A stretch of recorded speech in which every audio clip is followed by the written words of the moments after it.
pitao je Nanu, jel vam nudila Republika Srpska 2 miliona za kuću, zemlju i ovo oko crkve? Iako ti je malo, da ću ja još pola miliona od sebe. Šta veliš? Nana veli, papir. Šta? Papir. To je za mene papir.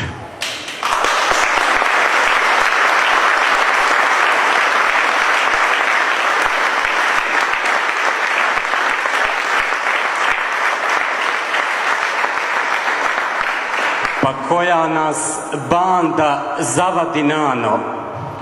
Tvoja je banda, nije moja. Pa hoćemo li se mirit? Nit sam se shvatila, nit ću se mirit.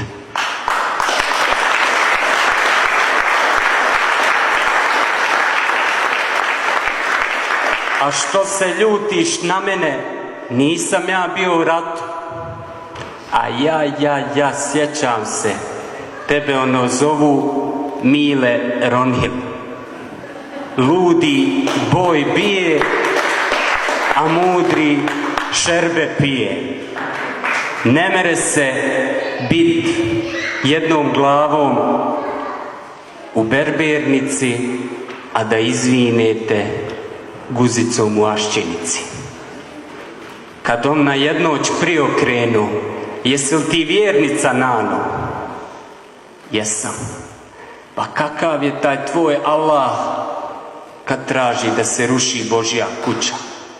A kakav je taj tvoj Bog u čije ime ubiste moga Šačira i mojih 32 Huseinovića i Orlovića i još toliko hiljada raščeraste cijelu Bosnu?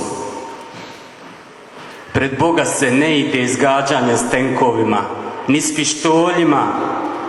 S pištoljem na jednu staricu koja je ostala sama da brani svoje. Da ti prodam krv Šačirovu, pa da mi kačeven da ovdje sjedi, da se ori Božja pjesma iz poganih kačavendinih usta. Jel to taj tvoj Bog? Jedan je Bog, Milorade, i dobro se pripazi. Ono tamo, ono je moje i tamo je Božja kuća, tamo se poštuje Bog i ovdje je Bog, Milorade, ovdje. Hoće da im prodam tvoju krv, Šačire. Nek mi se oduzme i lijeva i desna. Nek me Bog helać učini ako to uradim. Ako nisam mogla da te spasim, mogu ovo da uradim. Nisam mogla tebe da spasim, ali spasila sam našu djecu. Spasila sam ih i tebe poštujem, mrtvog, više nego kad si bio živ. Veći i draži je meni onaj tvoj džemper, nek sve pare i države na svijetu. Draža je meni marka koja je halal, neg milion da je haram. Pa kad me obuzme zima, ja navučem onaj Šačirov džemper, a najveća zima je u julu. Rekao bi, jara prži, a led ti srce uzima. Kad su nas razdvajali u Potočarima, protegli konop, Šačir s jednu stranu, a mi sa drugu. Tad sam se onesvijestila, nisam ni znala da sam dobila šećer. On mi donese vode i skide mi onaj svoj džemper.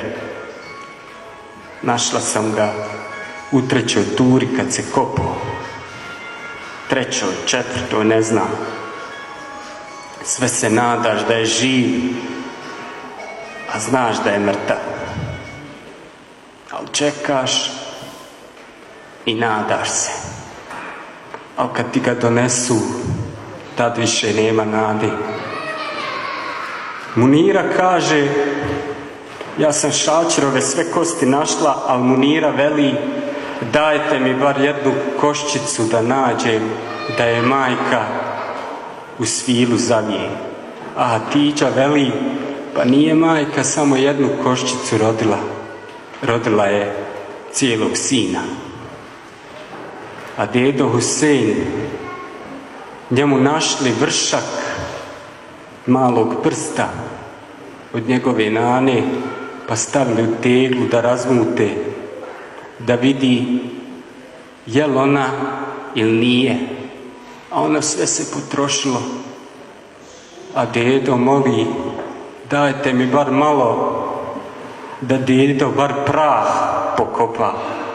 A Hasna pripoznala crvenu trenerku, a u njoj ništa. Pa zar nad praznom trenerkom Fatihu da uči?